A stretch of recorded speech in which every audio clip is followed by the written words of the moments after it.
Hi all, in this video I am going to discuss the important topic on second module, central limit theorem. The theorem states that if x1, x2, etc. xn are identically distributed random variables with the same mean mu and same variance sigma square for all the random variables, then their sum Sn equal to x1 plus x2 plus etc. xn will follow normal distribution with the mean n mu and variance n sigma square. No matter what is the distribution of all the random variables, their sum will follow normal distribution. And let x bar denote the mean of Sn, then x bar will follow normal distribution with mean mu and variance sigma square by n. We are going to solve the problems using these theorems. Problem 1. Assume that Sn is the sum of 48 independent experimental values of the random variable x, whose PDF is given so and so. Find the probability that Sn lies in the range 108 and 126. So here they have not given us the distribution of the random variable, but we know that x lies between 1 and 4 and it has the same constant probability 1 by 3. Like that, there are 48 independent experimental values. We are going to add all those experimental values and then we denote it as Sn. We have to find out that the probability of Sn lies between 108 and 126.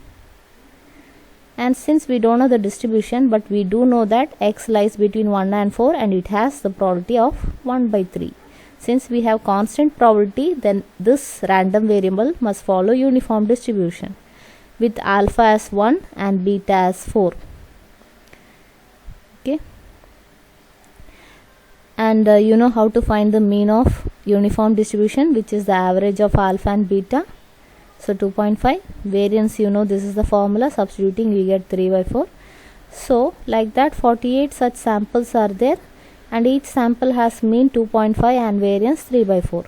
Let Sn will be the sum of all those samples, and you know, by central limit theorem it follows normal distribution with the mean n mu and variance and sigma square. Find n mu and n sigma square, where n is number of experimental values. So you got the mean and variance of Sn, but we need standard deviation of Sn, which is root of 36, which is 6. Okay, since Sn is a normal distribution, if you want to use the standard normal table, we have to convert it into Z, and the equation of Z is Sn minus 120 by 6, where 120 is the mean of Sn and 6 is the standard deviation of Sn.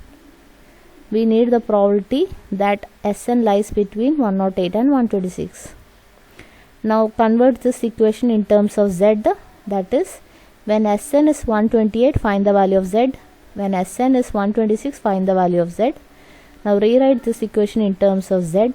You know, this probability is nothing but f of 1 minus f of minus 2. These values are available from standard normal tables. Substitute and solve, we get the answer. Problem 2. A coin is tossed 200 times. Using central limit theorem, find approximate probability that the number of heads is obtained between 80 and 120. So here we don't know the random variable, but we do know that it will count number of heads, and there is only one coin and it is being tossed 200 times.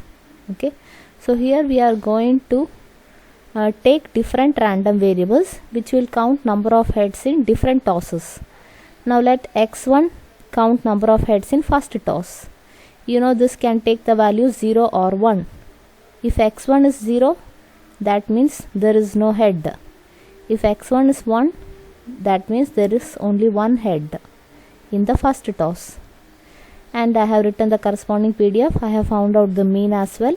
I have found the variance as well. Like that, I am going to find out the mean and variance of all the random variables. Let x2 count the number of heads in second toss. Let x3 count the number of heads in third toss. Like that, x200 will count the number of heads in 200th toss. Okay, and I have found out all the mean and variances as well. And I am going to add all those random variables and denote it as Sn. and S1 will count the number of heads in all the 200 tosses. And you know, by central limit theorem, Sn will follow normal distribution with mean and mu and variance and sigma square, where n is number of toss, that is 200. And you know, mean of each random variable, it is 1 by 2, variance of each random variable is 1 by 4. So you got the mean of Sn, which is 100, variance of Sn, which is 50, but we need standard deviation, so it is root of 50. Since Sn is a normal distribution, we have to convert it into standard normal. So I have written the equation of Z by substituting mean and standard deviation of Sn, which is 100 and root of 50. Okay, but we need to find out that number of heads is between 80 and 120. Probability that Sn lies between 80 and 120. I am going to find out the corresponding values of Z by substituting in this equation, and then after converting it in terms of Z, using the tables, these are the values. Upon substituting, you get the answer 0.9954. Problem 3. The lifetime of a certain brand of an electric bulb is an exponential distributed random variable with mean 50 hours. Find the probability that 100 of these electric bulbs will provide a total of more than 6000 hours of burning time. Okay. So here we know that all the random variables follow exponential distribution. Now, since we are using the central limit theorem, we need sum of all the random variables. So I am taking x1 as the lifetime of the first bulb, which will count in number of hours. x2 will be the lifetime of the second bulb. Like that, x100 will be the lifetime of the 100th bulb. So like that, 100 bulbs are there, and each random variable will count the number of burning hours as the lifetime of that corresponding bulb. And since each random variable is exponentially distributed, we know the mean and the variance of exponential distribution, which is beta and beta square. Beta is given in the question 50 hours, so 50 and 50 square. Okay. Now let Sn be the sum of all those lifetime of all the bulbs, and the question is the sum should be greater than 6000 hours. We have to find out the probability of that. And by central limit theorem, you know, it follows normal distribution with mean n mu and variance n sigma square. We find n mu and n sigma square. N is the number of bulbs. Okay, so we get these answers, but we need standard deviation of this. Find out. So which is 500. Since Sn is a normal distribution, we convert it into standard normal by using this equation. We have to find the probability that Sn is greater than or equal to 6000, but we need Z. So find the corresponding value of Z. Now you can use this using the standard normal table, that is 1 minus f of 2. F of 2 from the table, we get this answer. So you get the answer as 0.0228. So this much chances that only 2% chances there that the sum of all the burning hours will be greater than 6000. Problem 4. A random sample of size 100 is taken from a population whose mean is 60 and the variance of 400. Using central limit theorem, with what probability we can assert that the mean of the sample will not differ from the population mean by more than 4.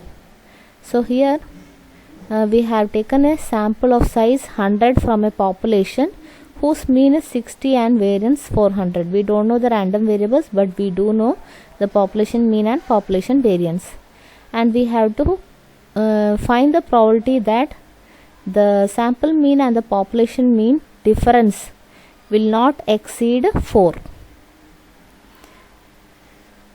So let us take x bar as a sample mean and mu be the population mean. Given that population mean is 60 and population variance is 400, we know by using central limit theorem, x bar will follow normal distribution with the mean mu and the variance sigma square by n. We have studied this earlier. Okay. So by central limit theorem, x bar follows so and so. Find out mu and sigma square by n. Mu is same 60.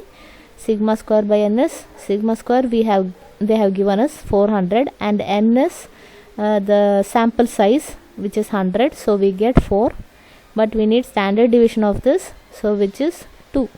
Root of 4 is 2. Since x bar follows normal distribution, we have to convert it to standard normal. So we use the equation of standard normal. So z equal to x bar minus 60 divided by 2.